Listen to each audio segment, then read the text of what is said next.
Jajoke Satwa dilindungi, terdakwa M. Juanda divonis Majelis Hakim pidana penjara selama 6 bulan penjara, denda 100 juta, subsidiar 60 hari penjara. Juru sidang di Pengadilan Negeri Palembang kelas 1A khusus.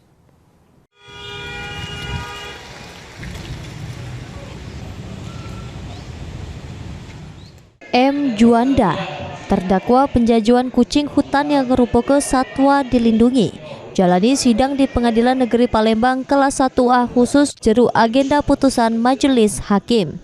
Jeru amar putusannya, Majelis Hakim yang diketuai Kristanto Sahat Sianipar menyatakan terdakwa M. Juanda terbukti secara sah mau meyakinkan bersalah melakukan tindak pidana memperdagangkan satwa yang dilindungi jeru keadaan hidup sebagaimana jeru dakwaan tunggal penuntut umum.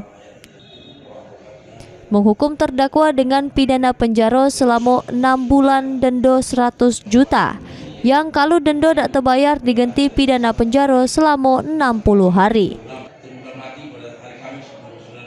Selanjutnya adalah M. Juanda alias Tanda bin Sulaiman Al-Unsur Deras terbukti rasa dan melakukan pidana memperdagangkan satwa yang dilindungi dalam keadaan hidup sebenarnya dalam dakwa penegak hukum.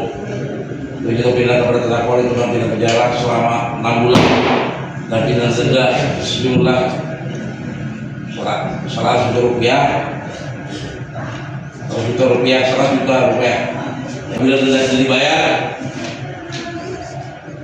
atau kekayaan dipidana disita dan dilelang apabila tidak mempunyai harta yang cukup untuk membayar denda, maka akan dipidana kurungan selama 60 hari. Sebelumnya terdakwa dituntut jaksa penuntut umum dengan pidana penjara selama 8 bulan, denda 2 miliar, subsidiar 1 bulan penjara. Heru Wahyudi, PAL TV.